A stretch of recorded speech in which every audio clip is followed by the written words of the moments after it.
அஸ்ஸலாமு அலைக்கும் வரஹ்மத்துல்லாஹி வபரகாத்துஹு. தினமும் ஓர் உபதேசம். ரசூலுல்லாஹி ஸல்லல்லாஹு அலைஹி வஸல்லம் அவர்கள் பள்ளிவாசலில் இஅ்திகாஃபில் இருந்த பொழுது அறையில் உள்ள தொழுகை விரிப்பை எடு என்று என்னிடம் சொன்னார்கள். அதற்கு நான், எனக்கு மாதவிடாய் ஏற்பட்டுள்ளதே என்றேன். அதற்கு அவர்கள், மாதவிடாய் என்பது உன் கையில் ஒட்டி கொண்டிருக்கவில்லை என்று கூறினார்கள். அறிவிப்பவர் ஆயிஷா ரலியல்லாஹு அன்ஹா. நூல் முஸ்லிம், ஹதீஸ் எண் 502.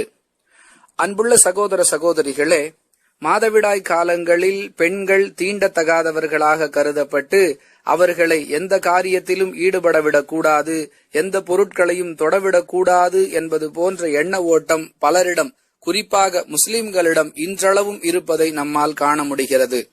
ஆனால் இது இஸ்லாமிய அடிப்படைக்கு எதிரானது என்பதை விளக்கும் விதமாகவே இந்த ஹதீஸ் அமைந்திருக்கிறது.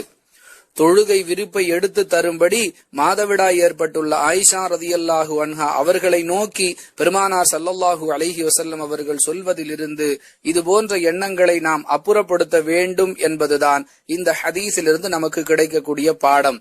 அதை விட்டுவிட்டு அவர்களை வீட்டை விட்டு தூரமாக இருக்க சொல்வது, பொருட்களை எல்லாம் தொடக்கூடாது என்று தடை விதிப்பது, இதுவெல்லாம் அறியாமை கால செயல்கள் என்பதை விளங்கிக் கொள்ள வேண்டும்.